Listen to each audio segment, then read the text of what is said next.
Assalamu alaikum warahmatullahi wabarakatuh. Mimi mkuu wa KemKem Zanzibar.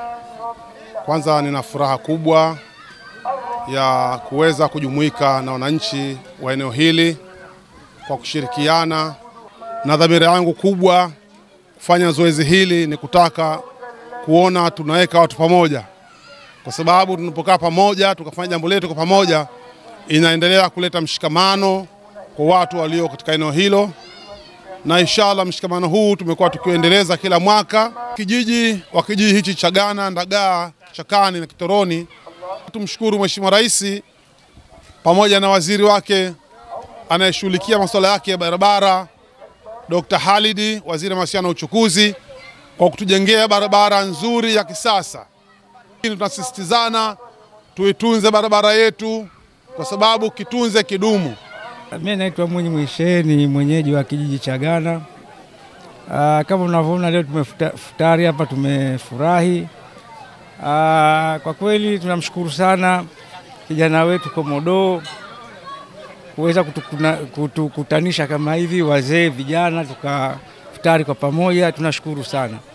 Kwa kweli utamaduni ulikuwa tangu zamani tukifanya sisi, lakini kwa tukifanya katika hali ngumu kabisa. Tukichangishana kama hivyo, lakini bahati nzuri alipokuja akaona hili jambo mnalofanya nyewe wazee zuri, sasa yeye akalikamata, na kama mnavyoona kwa bahati nzuri kalichukua. Imekuwa tena, yani sote tumefurahi kwa sababu katusaidia jambo ambalo kwa kweli zuri, lakini sisi ilikuwa karibia linataka kutushinda, lakini yeye katuongezea nguvu. Jina langu naitwa Mwanahawa Edi Saleh, ni mzaliwa wa Ghana.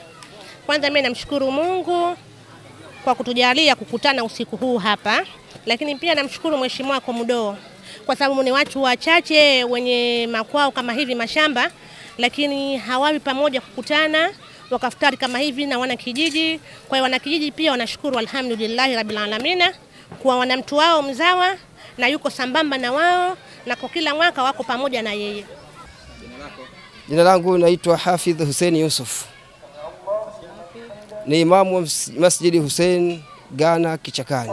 Namshukuru zaidi Dr. Hussein Ali Hassan Mwinyi kwa kuweza kutujalia kutukumbuka sisi wana Ghana, na kwanza kutusimamia msikiti wetu huu, na hata jina akatoa yeye jina lake Mheshimiwa Hussein na ameita Masjidi Hussein. Lakini la pili pia kuweza kutukumbuka swala la barabara, kwani barabara ilikuwa ndio kilio chetu kikubwa sana. Kwa hiyo namshukuru, namuomba Allah Subhanahu wa Ta'ala amlinde rais wetu na kila balaa, hasadi na nuksi za aina zote na mitihani mikubwa na midogo Allah mwepushie.